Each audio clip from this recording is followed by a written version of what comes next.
Halo semuanya, perkenalkan nama aku Kirani Syara Maulida, absen 18 dari kelas 11 F4. Nah, kali ini aku akan menjelaskan salah satu sifat dari gelombang cahaya, yaitu polarisasi cahaya. Nah, sebelum lanjut ke penjelasan polarisasi cahaya, kalian tahu nggak sebenarnya cahaya itu apa sih? Jadi, cahaya adalah bentuk energi yang berupa gelombang elektromagnetik yang dapat dilihat dengan panjang gelombang sekitar 380 sampai 750 nanometer. Sifat cahaya ini membuatnya memiliki dua karakteristik utama, yaitu sebagai gelombang yang merambat dalam ruang dan sebagai partikel yang terdiri dari unit-unit kecil yang disebut dengan foton. Lalu, paket cahaya yang dikenal sebagai spektrum kemudian dipersepsikan oleh mata sebagai warna. Ketika cahaya melewati berbagai medium atau dipantulkan dari permukaan, panjang gelombang yang berbeda akan menghasilkan warna yang berbeda. Contohnya seperti warna merah, hijau, dan biru. Nah, proses ini memungkinkan manusia untuk mengamati dan mengidentifikasi objek di sekitar kita berdasarkan warna yang dipancarkan atau dipantulkan. Dengan demikian, cahaya tidak hanya merupakan sumber energi, tetapi juga memiliki peran penting dalam penginderaan visual yang mempengaruhi bagaimana kita memahami dan berinteraksi dengan dunia di sekitar kita. Jadi, itu tadi penjelasan mengenai cahaya. Sekarang, kalau polarisasi cahaya itu apa sih? Nah, untuk mengenal lebih jauh mengenai polarisasi cahaya, yuk kita simak penjelasan setelah ini. Check it out. Polarisasi cahaya. Apa sih polarisasi cahaya itu? Pengertian dari polarisasi cahaya adalah peristiwa penyerapan arah bidang getar dari gelombang. Gejala polarisasi hanya dapat dialami oleh gelombang transversal, sedangkan gelombang longitudinal tidak mengalami gejala polarisasi.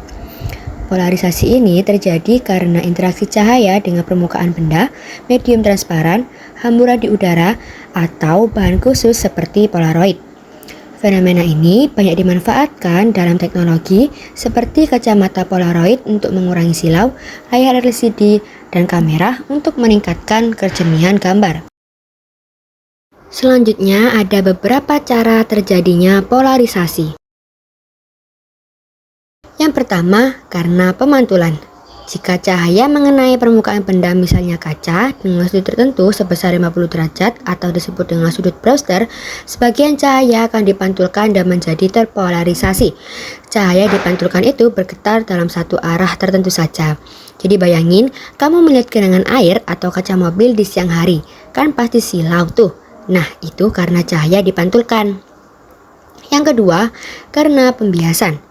Polarisasi ini dapat terjadi apabila cahaya dipantulkan dengan cahaya yang dibiaskan saling tegak lurus atau membentuk sudut 90 derajat sinar pantul terpolarisasi linear.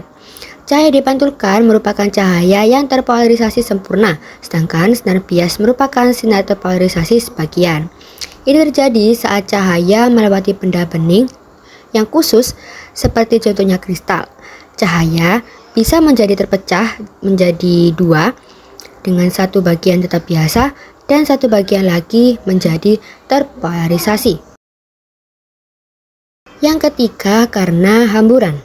Polarisasi cahaya karena peristiwa hamburan dapat terjadi ketika cahaya matahari terhambur oleh partikel-partikel debu di atmosfer yang menyelubungi bumi. Proses ini menyebabkan cahaya yang masuk ke mata kita menjadi terpolarisasi, yaitu cahaya memiliki arah getar tertentu akibat interaksi dengan partikel-partikel atmosfer. Polarisasi ini seringkali terlihat pada fenomena langit biru yang lebih terang di siang hari atau pada saat matahari terbenam, di mana cahaya yang tersebar lebih dominan dalam arah tertentu. Dan yang keempat, karena absorpsi selektif. Polaroid adalah satu bahan yang dapat menyerap arah bidang getar gelombang cahaya dan hanya melewatkan salah satu bidang getar. Serbekas sinar yang telah melewati polaroid hanya akan memiliki satu bidang getar, sehingga sinar yang telah melewati polaroid adalah sinar yang terpolarisasi. Oke, jadi itu tadi adalah penjelasan mengenai polarisasi cahaya. Semoga setelah ini kita bisa lebih paham mengenai gelombang cahaya dan polarisasi cahaya ya. Terima kasih dan bye-bye semuanya.